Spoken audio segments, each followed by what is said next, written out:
Blues on the Green, the annual Black History Month concert put on by the U.S. Embassy, will be headlined by saxophonist Brent Birckhead. He's here with us along with Yolonda Kerney, Public Affairs Officer from the U.S. Embassy, and Richard Thompson, Deputy Director General of ODPEM. I didn't know there was anybody else at ODPEM other than our good brethren who comes here every time we have a hurricane. So it's good to see somebody else from the organization. Morning to all three of you. Morning. How many times have you put this thing on? The Embassy? This is the 19th year of Blues on the Green. In Jamaica? Why? Well, why not? Well, first of all, it gives us an opportunity, us, the U.S. Embassy, an opportunity to introduce extremely talented artists like Brent Birckhead this year. Well, so you bring American artists from the States. As well as Jamaican artists. We have, for many years, had a collaboration with the Maurice Gordon Group.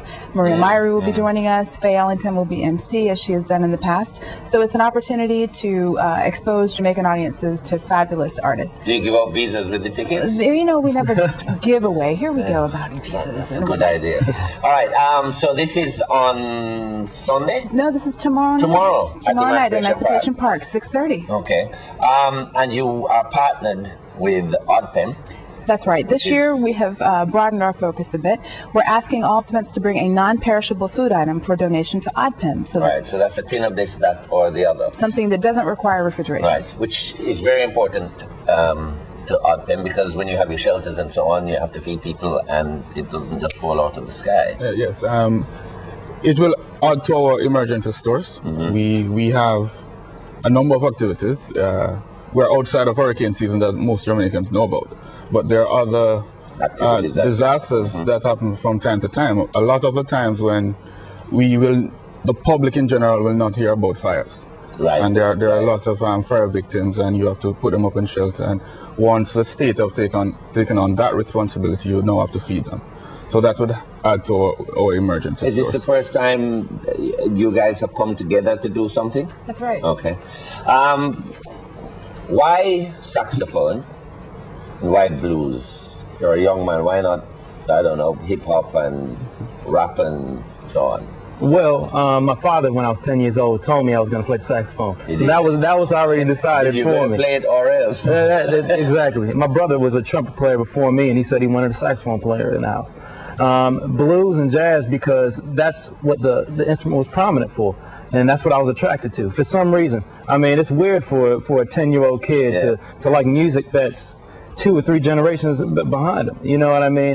But I would imagine there's some parental influence other than just absolutely. My father would play it in the car. I mean, I'm in the hip hop generation, which automatically influences me. But I'm attracted to the artistry and the mastery that the musicians had back then, which is just, it's unparalleled to now. I mean, people can get on computers and make beats, but not actually know how to play an instrument. You know, I love to figure out music. Where in the U.S. are you from? I'm from Baltimore, Maryland, but I've been living in Washington, D.C. for the last 8 years. Okay. And what's the response to you being a man who's into blues and jazz and so on? What kind of audience do you have? It's older. There's 30s to 50s, because I mean we're trying to get the younger people into it, but it's dominated by the hip hop culture, which isn't a bad thing. I'm not going to say that, but we're trying to steer them over to what we would call real music. I'm glad you said that here and not back in Baltimore. So this is I can't believe it's 19 years. Is it a free concert? It is an absolutely free concert.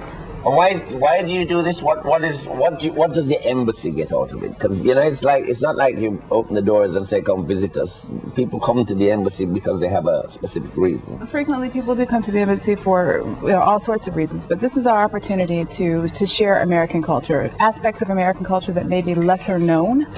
And again, it's a chance for us to give Jamaican audiences an introduction to up-and-coming artists. Brent Birckhead is Downbeat Magazine's Best Jazz Blues new artist of 2010. So the opportunity for Jamaicans to hear him now, while it's possible to see him for free. And how do you identify who you want to bring over? Absolutely. Normally, public affairs officers look for Grammy winners, Grammy nominees. Downbeat Magazine is a tremendous source of inspiration for us. And so we always look for those up-and-coming artists. And this is nothing new. The State Department has a long history, as you know, of sending artists around the world. Duke Ellington, for example, was sent out on State Department tours in the 50s. So this is just a continuation of that long legacy that we have of introducing world audiences to really tremendous new American talent. Okay. Final question. Do you need, because Yolanda's asked people to bring non-perishable goods, is there anything in particular that you would want them to bring? Not necessarily, because what you find is that you want to give probably a wider choice for people in terms of non-perishables.